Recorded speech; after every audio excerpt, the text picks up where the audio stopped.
It is a canal of breathtaking grandeur, a waterway that is the longest in the world of its kind by far. It is the Grand Canal of China, and in this episode we'll feature that Grand Canal as it runs through the Chinese province of Jiangsu.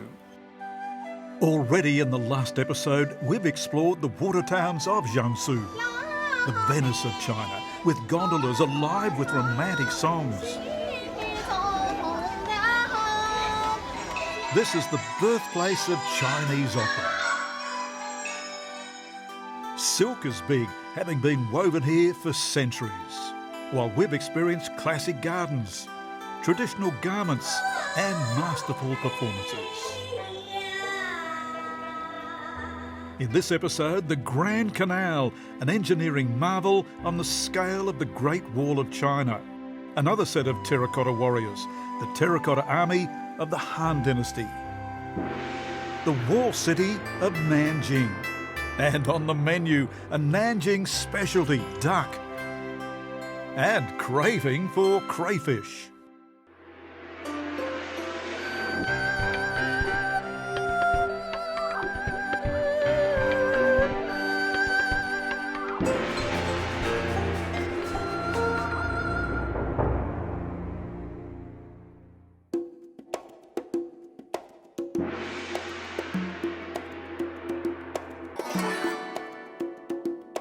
Off now to the Grand Canal as it runs through Jiangsu province. Unfortunately, I can't go. I'm locked down here in Australia, but I am represented by a very capable Aussie TV producer, Amy Lyons. Amy, just how impressive is that Grand Canal? It is very impressive, Greg. I'm here in Jiangsu province. I'm on the banks of the Grand Canal itself, and it's an engineering marvel on the scale of the Great Wall of China because it's man-made. It's the largest canal in the world, 1,794 kilometres long. It is huge, and it was very, very important in the development of China. Aiming at almost 1,800 kilometres in length, this is both a very long and historic waterway.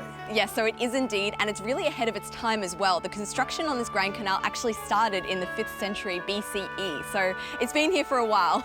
Right, so it links two major rivers, the Yangtze and Yellow rivers. So the Grand Canal here was super important because in China there are many rivers that flow from west to east, but actually no main waterways that go from the south to the north. And it was very important to connect those two regions of the south and the north because those were the two most densely populated regions in China. And it was a way to transport cargo and goods and communicate. So a lot of cultural exchange and a lot of trade happened on this Grand Canal right here. Amy, very timely you're there because the canal now has its own brand new museum. Yeah, so behind me here we actually have the China Grand Canal Museum. It's newly opened. It opened in July of this year. We're going to go check it out.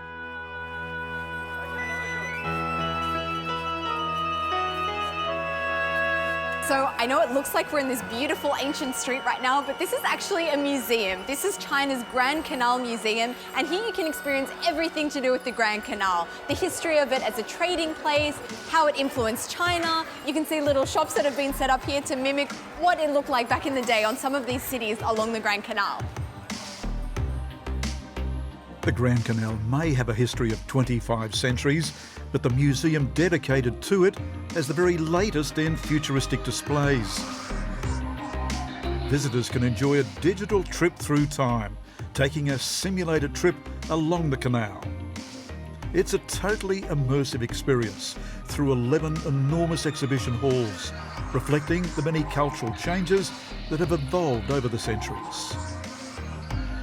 Okay, so this here is a map of the Grand Canal. It starts all the way in the south here at Ningbo, a very strong rice production area here in the south, and then it heads all the way to the north of China to Beijing. So a lot of the goods that were produced in the south were taken to the north. And as for what we're focusing on this episode, it's this part here in Jiangsu province. Showing us around today is Jiangsu senior guide Mark's son. The southern part of China always be the most richest part. Will produce many different things. Yeah. That's why they need a canal to connect north and south to support the capital. Because by time, most of the capital were in northern of China.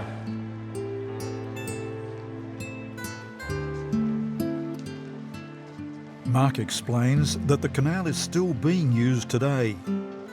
Yeah, still in use, but not the full section. just the part between Zhejiang and Shandong, about 900 kilometers. All along the Grand Canal, there are many, many places to view this historic waterway, such as Suzhou's 10 Views of the Canal, Yangzhou's Sanwan Cultural Park, and Wushi's Jiangnan Water Rally.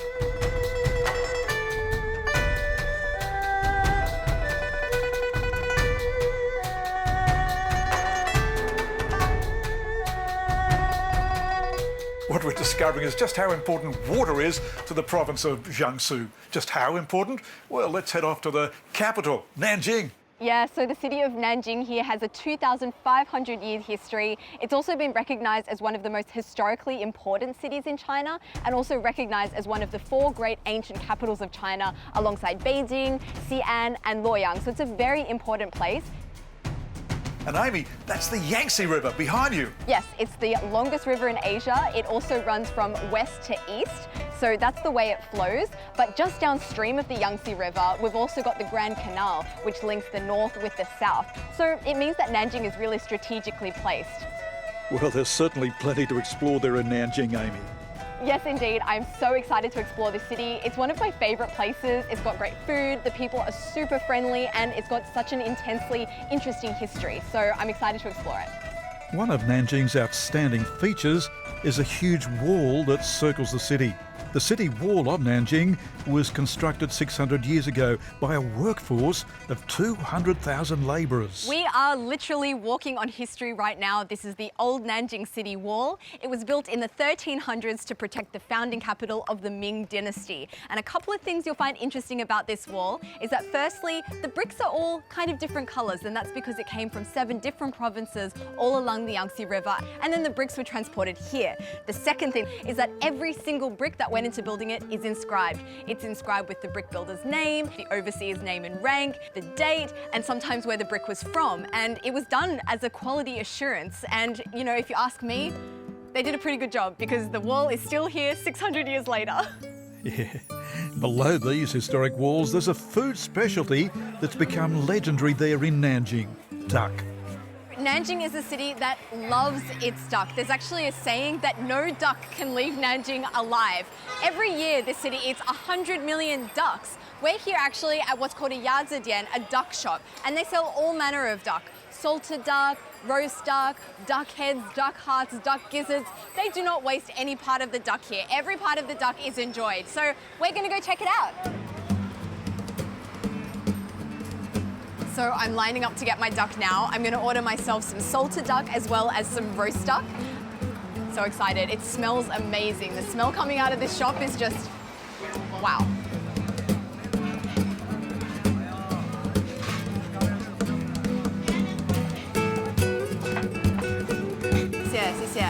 Okay, so I've got my salted duck here, I've got my roast duck here, and they've added, look at this. So they've also added a bag of juice. So one of the features of Nanjing roast duck is its juice. It's very juicy, so we're gonna add that together. But you know, let's go find a place to eat this. I actually have the perfect place in mind. Come with me.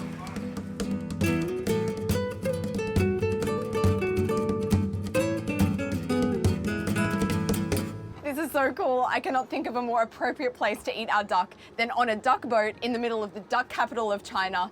This is so cool. So right now we're on Xuanwu Lake. It is like one of the signature, the most representative places of Nanjing. It's a massive lake in the middle of the city center. Although being on this lake, you wouldn't feel like you're in the middle of a city. It's very, very peaceful. You've got the old city wall behind me here, contrasted against the Zifeng Tower, the newest skyscraper of Nanjing. It's gorgeous.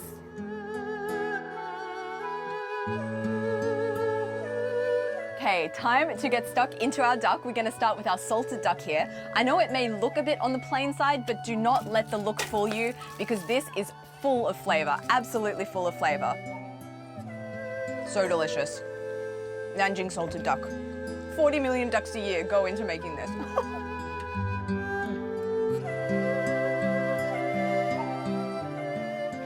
Yummy. That evening, the waterways of Nanjing light up. Taking a cruise by night along one of the Yangtze's tributaries allows us to experience another glamorous side of a city that has been honoured by so many poets and artists. It's a fitting farewell to Nanjing as we prepare to travel further along the Grand Canal of China.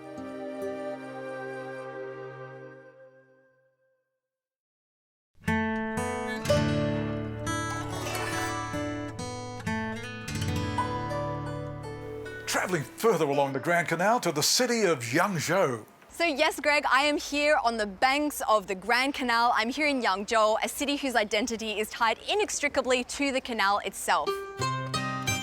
Among the many foreigners who play an influential role in Yangzhou's development was Marco Polo. He actually served as mayor of Yangzhou for 3 or 4 years, and he wrote a lot about Yangzhou in his writings about his time here and about the importance of Yangzhou as a place of trade. And Marco Polo wasn't the only foreigner that came here to Yangzhou. There were a lot of foreign influences that came through Yangzhou because of this Grand Canal. So it sort of saw a lot of outside influences, which made the city very modern, cosmopolitan, and inclusive, I would say. So his influence definitely still persists here to this day. Marco Polo's time in Yangzhou has been marked by a museum in his honour. It's a building full of Marco Polo memorabilia, detailing his years as mayor, ambassador and governor here in Yangzhou back in the 13th century, when the Venetian merchant travelled through Asia along the Silk Road. All an acknowledgement of just how powerful China was at that time. There's also an historic street that starts right here. Starting from here, right on the banks of the Grand Canal, we have Dongguan Street, which stretches all the way from the Grand Canal to the city centre. So back in the day, it was a very important street linking the Grand Canal with the city centre of Yangzhou, and a lot of trade, business activity happened on that street. And to this day, you can still experience a lot of the traditional culture and history of Yangzhou. The street is also famous for its cuisine. One of the things you must experience when you come to Yangzhou is Huayang cuisine. So it's one of the great cuisines of China, and Yangzhou is recognised to be the birthplace, the cradle of Huayang cuisine. What is outstanding is the food's preparation. The chef has spent some 8 years training to cut so precisely. It looks like he's making 1,000 cuts to this tofu for a very tasty dish. It is called sliced bean curd, and it features tiny slices of bean curd that look almost like vermicelli noodles. It's so finely made. There's also a world-famous dish that was created right here, fried rice. There is literally a science to fried rice here in Yangzhou, and I'm so excited to try Yangzhou fried rice in Yangzhou itself. Let's do this. Time then to taste all this freshly prepared cuisine. Look at that. So good. Like, what's not to love about fried rice? Indeed. Fried rice is not the only specialty dish here. There are many other tasty treats, such as lion's head, a yummy meatball dish, and dim sum, a hearty collection of dumplings. It's not only food dishes that have put Yangzhou on the map. There's also products made here with red lacquer. Yes, so this lacquerware, it's made from sap from a tree, which is then put onto a plank of wood, and it's then carved. So it's carved in sections, in layers. So there are a lot of people that are involved in every step of the process. There are people that design and draw the pattern that's going to be used. There are people that specifically do the carving. There are people that finish it, and it's so incredibly detailed. When you get up close and personal with this red lacquerware, the details are just incredible, and it's no wonder it takes 4 or 5 years to finish a single piece. It's definitely a work of art. It served a decorative function for sure, definitely a status symbol to have such an expensive piece of lacquerware on your wall. You could use this lacquerware for furniture, for bowls, for cutlery. It had a practical purpose as well.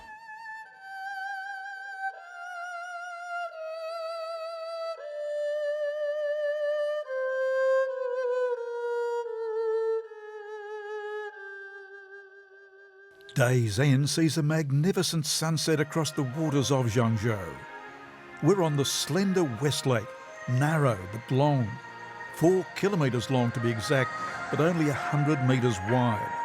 The perfect setting for a stylish show of lights and water. Cascades of water sprayed sky high, and illuminated by powerful beams of coloured light.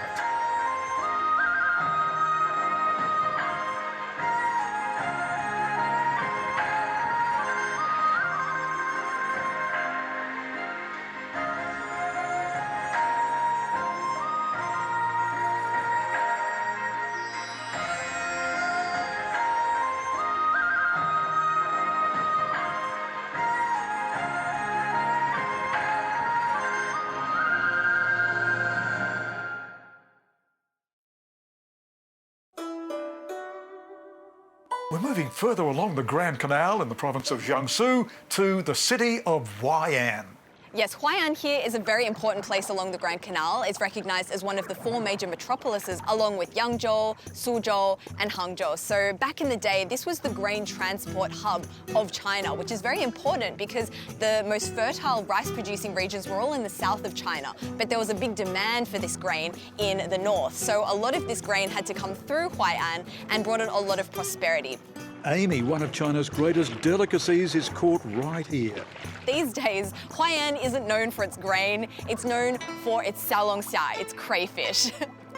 The waterway Amy is on breeds hundreds of thousands of crayfish. The cray fishermen she's surrounded by simply need to drop a net in and haul it back out loaded with crayfish. Wow. Oh my God, so many. Check out how many crayfish we have here. Oh my gosh. They are absolutely massive. Well, they can get a lot bigger, but they are at their juiciest and most ripe at 3 months old. So these xiaolongxia here, they're 3 months old, but if you were to grow them to 7 months, they would be bigger, but they wouldn't be as tasty. But on the scale of other xiaolongxia in China, these are very big for a 3-month-old xiaolongxia. You can see here. Yeah, they're plump and they're really good quality, and you can tell because their bellies are white. So this is good stuff here. It is very, very lucrative. Actually, Xu Yi makes over $300 million a year trading these xiaolongxia, and in total about 100,000 tons a year are produced. Such a juicy catch. Off then to Wuhan's top restaurant for a crayfish banquet. Oh my goodness, so this is the biggest plate of food I think I've ever seen in my life. We have what looks like 4 or 5 different flavors of xiaolongxia on this table here. And we've got this smoke going everywhere. Can you see me? Wow, would you check out this basin of food? We have so many different flavors of xiaolongxia here. And I've had xiaolongxia before, but definitely not as much as my friend Emma here. So she's here to teach me how to best open it. So there are many different flavors of xiaolongxia that you can get, but here in Xu Yi, they're famous for one in particular, which is 13 spices. And we just saw it being made in the back kitchen, and oh my goodness, the smells coming out of that kitchen were amazing, as he put so many different kinds of spices and herbs into the dish. So Xu Yi crayfish are known for being very juicy. Okay. Yeah, very cute. Oh, wow, that texture is fantastic. Not too hard, not too soft. It's got a bounciness about it. So juicy, so flavorful. Oh, another one, another one. So fun fact, 30 pounds of xiaolongxia will give you 10 pounds of meat. So it's got a large bit of shell here, and in the end, this is what you actually eat.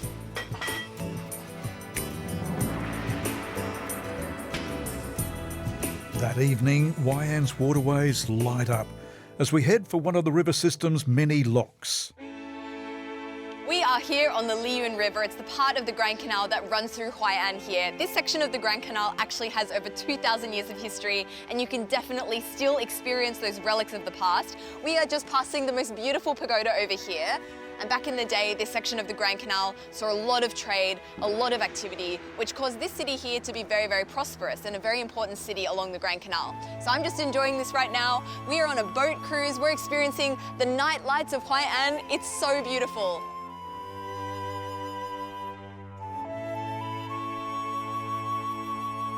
The waterways of Wuhan.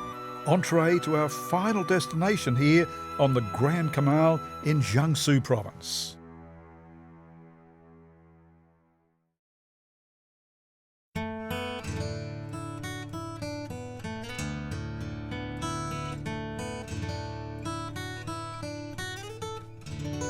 We're travelling still further north on the Grand Canal, crossing a lake now, Lake Leomo, and this leads us to an historic town.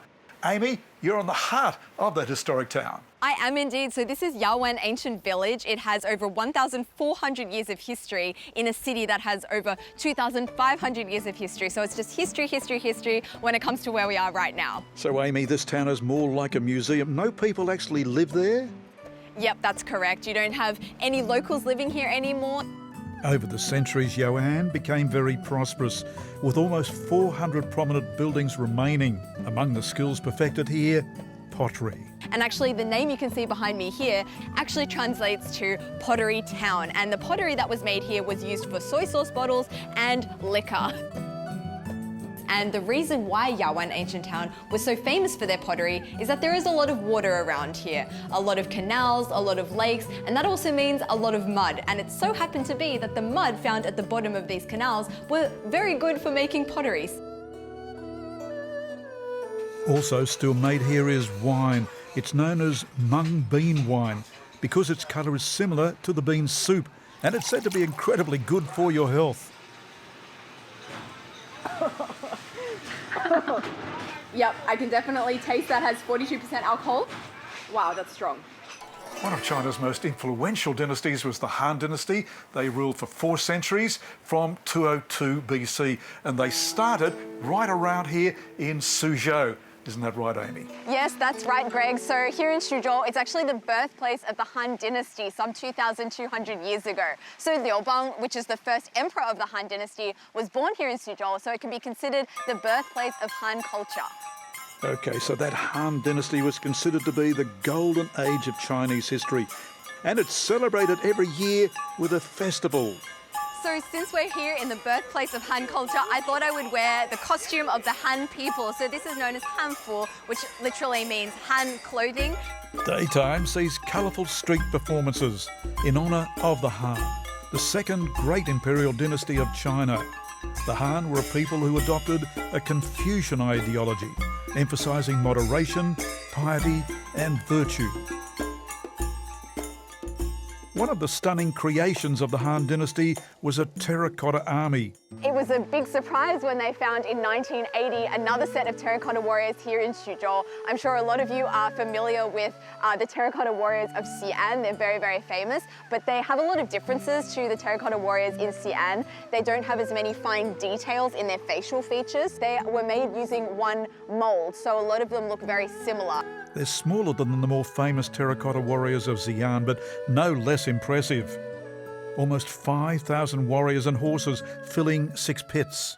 Okay, so we have a Xi'an terracotta warrior here, and we have some Suzhou terracotta warriors here. Can you talk us through some of the differences? It's very clear that the one from Xi'an is much taller. So true. Normally 1.7 meter tall. Yeah. But the one from Suzhou is much smaller. Yeah. It's normally 50 centimeter. As well as the terracotta army, there's a series of tombs, many with inscriptions. Yes, that's right. So here in Suzhou, there are actually 300 to 400 tombs that have been found from the Han Dynasty.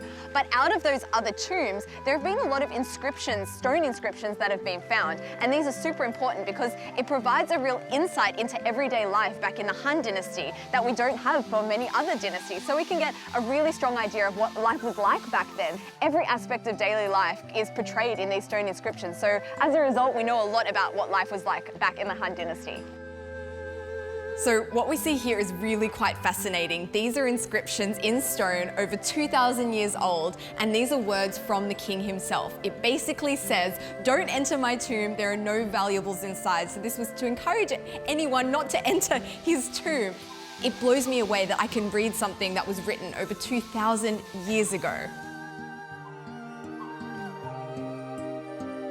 Another aspect of daily life we can glean from these stone inscriptions is cooking customs and eating customs. This depicts 3 stages of the cooking and eating process. Down here we can see the guests arriving. On the second stage here we can see the cooking process in action as well as some typical cutlery used at the time. And this stage here is where it gets very interesting because we can actually see barbecuing skewers depicted.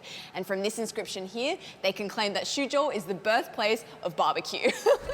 That evening, the Han celebrations come to a climax. an evening of performances and light shows celebrating the Han Dynasty, a dynasty whose influence is still felt in China today, 20 centuries later.